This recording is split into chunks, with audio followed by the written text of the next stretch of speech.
few days, hasn't it? So much has been happening. Paimon didn't think the meetings would go on for so long, but everyone seemed pretty fired up, huh? Paimon thought they'd be at least a little frightened. Well, Fremine was, now that Paimon thinks about it, but everyone else just looked a little surprised. Well... It's hard to say. Paimon doesn't have any experience with this sort of thing. But with you around, Paimon sure will do great. After all, you're the most reliable person in the world, aren't you?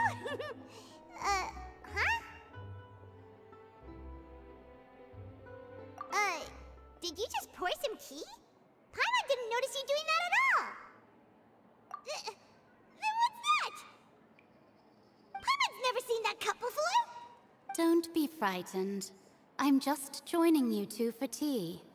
I merely refrained from saying anything till now. Who's that voice? But there's no one here. Ah, have you forgotten me already? Wait, you are familiar. You're the voice we heard from the sky in Sumeru. The voice from the sky, I fear that description is wrong. Though, not completely wrong. You're feeling lost now, just as you were feeling previously. I sensed that confusion and thus came to you. Guiding people is an irresistible hobby of mine, after all. Consider me a passerby, just accepting a commission from my friend's disciple on a whim.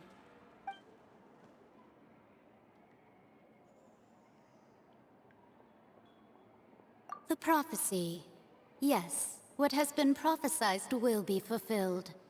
You may view such things as the history of the future. What? Then is there any way we can stop it? I believe you have witnessed a failed attempt with your own eyes. Can everything in Teyvat so easily be changed? Ah, so you've caught on.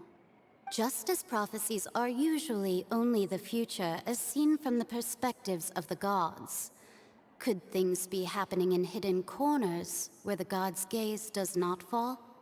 Are the things that you shall see different from the fate that the gods perceive?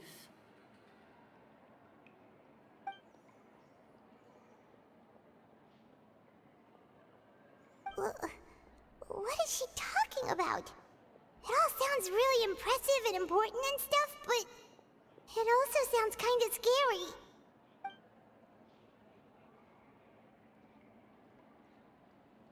I believe that you understand, right? Some things are insignificant, but others you must reach out to change. Ultimately, fate shall serve as your only guide, no matter what will happen in Teyvat's future. All you need to do is to play your part.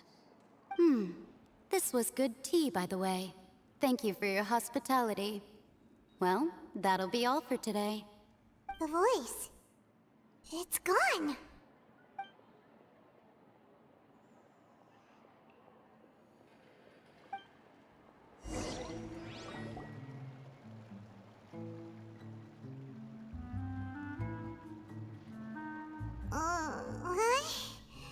I want to hear someone talking. All right, coming. Hey, it's you who's getting lazy, okay?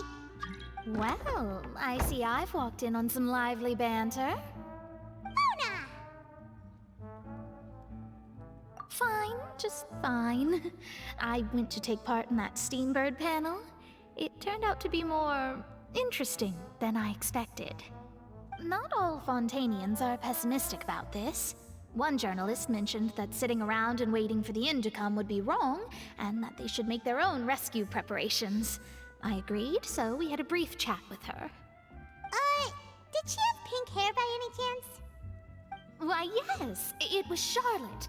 I assume you've heard of her, no? That daredevil journalist? I'm in full support of her view.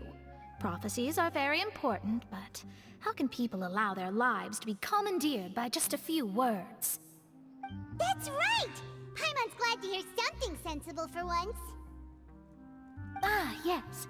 About what we had discussed before. I did try, but I'm afraid I couldn't reach the old hag. I'll try again tonight, but I wouldn't get your hopes up. Huh?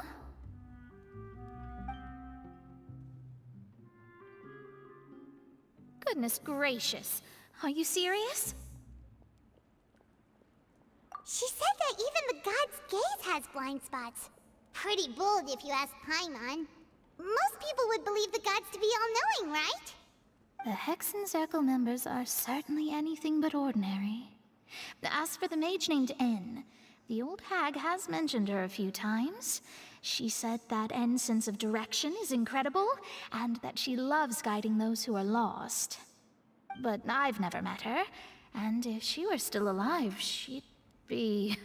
well, suffice it to say that the hag's at least a few hundred now, and N's been around for longer than that. Whoa. The Hexen Circle sounds like a scary group. But they must really stay in shape to live so long. Their abilities alone are pretty terrifying. If she came to see you personally, then the problem you're facing must truly be of great importance. Well, it's not like Paimon could understand anything she said. Yes, she was quite cryptic, but I suspect she means that there is still a way to turn things around. She didn't say when or what that would be, though, so... perhaps it is something that you cannot know right now.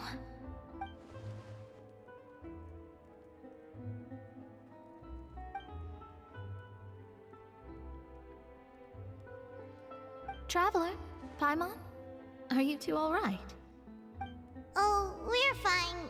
We're just a little down right now. It kind of feels like the end is coming, you know? I see. I feel that same sense of desperation, too. I guess you could consider me someone who has often witnessed fate. So far as I have seen, it cannot be swayed. But even so, I still hope for, and believe in, miracles. Astrology is eternal and rational, but fate may not be. It is cruel, but it can also be beautiful. Perhaps that's what En was trying to tell you. Not to lose heart, and to believe that what you are seeing playing out before you is not yet set in stone. I did originally think of steering clear of all this, but I couldn't. Even if this is all futile, I still wish to help everyone. If we don't struggle to the last, then how can we face the end when it comes? Huh. You do have a point. There I go, talking about astrological principles again. Sorry about that. The moment I start talking about work-related stuff... I need to get going. It was worth trying to comfort you, even if only a little. I believe that you'll help those who are struggling in the same way I did. I suppose that might be why we always seem to meet by coincidence. Paimon feels kinda moved by what Mona said. But also kinda sad, too. Hey, Traveler. Paimon suddenly feels like going outside for a walk. Let's go. Let's walk around the city, shall we? There's a few spots we always like to walk by.